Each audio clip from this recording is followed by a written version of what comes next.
tugende ku nsonga ya honorable zake gwe bajjeko emmotoka y'obwa commissioner nga bamuzinze ali Bulaaya agenze kufuna bujjanjabi wabula Anita Amongi n'amaanyi ge n'aduumira nti ngambye emmotoka eyo muginoneyo. Kakati nze kulwanga Anita Amongi nsobola omulabanga omulema oba omusajja omumpi ennyo nga nze abantu abo babika bibiri batera okuba abazibu ennyo nti omulema buli kyokola alowooza omunyooma ne bw'omuwabula alowooza omunyooma era bw'asalawo kukweripa katandika okulwanagana naawe amakinga sure nti akuvaako ogonze kubanga ye mulema bw'osituka oyinza omukuba y'ensonga lwaki alwana nnyo agenda okukuvaako ng'ogonze. Kakati Anita Amongi challenge endala gy'alina tannakkiriza nti ye sipiika naye alaba ekyo ekifo kyalimu takisaana y'ensonga lwaki ekifo kye kiyitibwa ssetteeserezo naye ate ye yakifuula edduumiriro.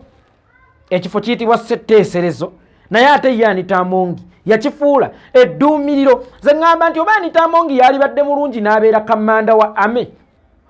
dani okubeera speaker wa parliament kubanga ekyo ekifo kyakuteesezaamu si kyakuduumiriramu si kyakulaga boggo si kyakulaga nze ensinga naye era nga bwe nkugambye nti ye alinga ng'omuntu omulema buli kyayogera alowooza mu munyooma buli kyakola alowooza mu munyooma y'ensonga lwaki bwakwevuunikako ayagala akukube nnyo agenda okukuvaako nga tokyalina mulungubanguba lumuddiza ate era nkugambye nti ye yennyini tafiiringa comfortable kubeera mu kifo ekyo n'engeri gye yakituukamu matankane ng'empale za Museveni y'ensonga lwaki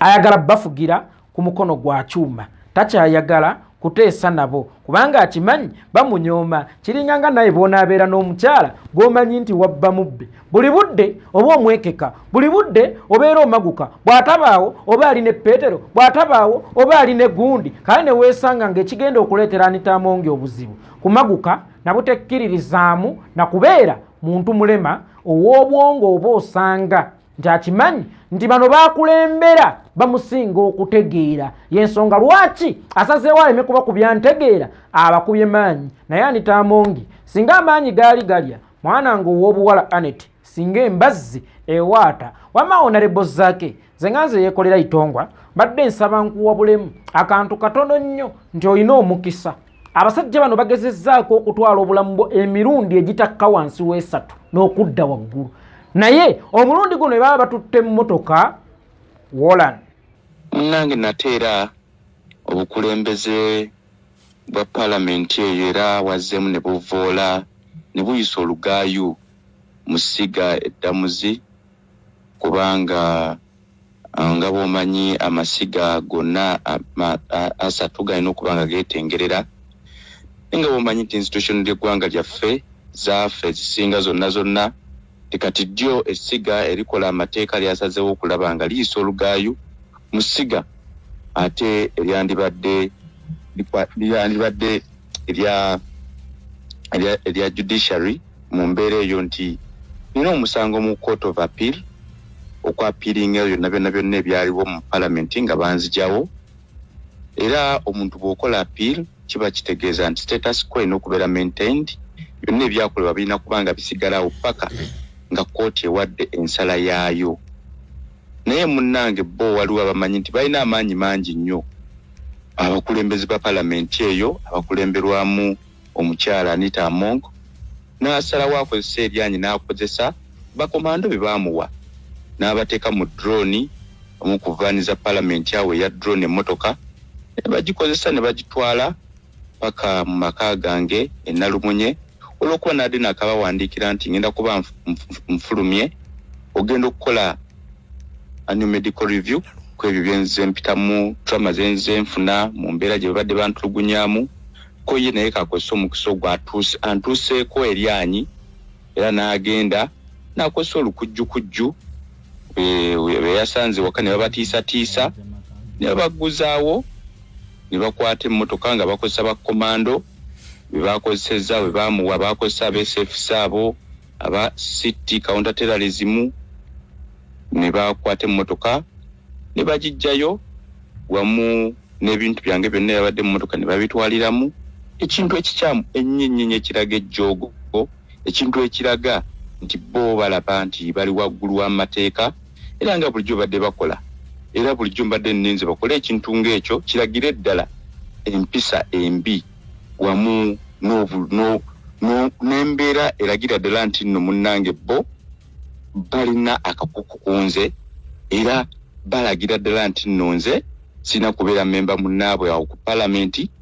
mu mbeera gye bampisizaamu kuba nti babadde bampandiikira nga mbaddamu bulungi nnyo ne mbagamba munnange ensonga ziri mu kkooti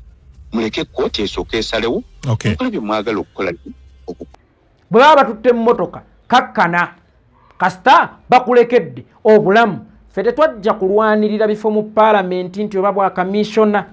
tetwajja kulwanirira ki twajja kulwanyisa Museveni ate era njagala okimanye honorable Zaake kino kati kye bayita struggle entuufu nkiddamu honorable Zaake kino kati kye bayita struggle entuufu okubeera mu struggle olina okusangamu okusoomoozebwa n'okunyigirizibwa ebintu ebyo ebirina okujjukiza nti nina okulwanyisa omumpembe nzirizibwe eddembe lyange n'enkola ey'okutufugira wansi w'amateeka ne ssemateeka esobole okukomawo. Mbadde nkusaba munnange bino bikuzuukuse buzuukusa okimanye nti tulina okulwana. Ensonga lwaki honorable Zaake yasinga okubeera radical and vibrant mu parliament because yamanyi ku bulabe obuli mu Museveni. Kakati ebiseera ebisinga n'ebitukolwako ne bibula otwala obulamu bwaffe tubikozesenga advantage enyigira ddala tulwanagane n'omumpembe Yoweri Kaguta Museveni. Crossroads amasanganzira kwokyali nange Yekolera Itongwa. Mulabe waffe tumumanyi yina kyemalira Yoweri Museveni ne gavumenti ye eyafuuka eyamusibira mu bbwa. Kakati okuva lwekiri nti omubala gwaffe guga for God and my country nkubiriza n'abantu mwenna abali eyababadde batannawasa mugende muwasize ddala embaga. Bagala tugamba nti akakiiko k'ebyokulonda kapaalapaala bukamantaala bumantaazi ne kagamba lero tukoze ensobi ng'ate kekategeka okulonda mu ggwanga lya Uganda kakola nnagalaale kali awo buli nkyukakyuka yeetaaga abo abalemerako. Tuli mu lutalo lwa kujjako Batujju Kasumpa n'erinnya lijja ku muwala we kubanga yali Ssenyondo mwasajja oyo mubiri weyetuuma Gashumba nga liri liwanvu n'omusajja n'alitwala yali Ssenyondo wadde yalibbiramu nnyo yandirisigaddeko go Ssenyondo wali mubbi mu Ssenyondo wabba faaza yamuleeta n'amuleka mu paaka n'amutwalako miliyoni ttano azemugula emmotoka musajja nga yakoze ekivulu kye Gashumba ize thug nali embaddewo nze mane sina kifo mukama wange Kyagulanyi yampa ekifo kino ekyobaka bwa parliament serving abantu ne kino kinsusseeko kuba kirimu obulamu bw'abantu okufa. The Crossroads amasanganzira kwokyali wano ku Geto TV y'omuntu wa wansi n'oyo wa waggulu atanyigiriza muntu wa wansi nange omutesitesi wo Yekolera Itongwa ndowooza story endala gye tugenda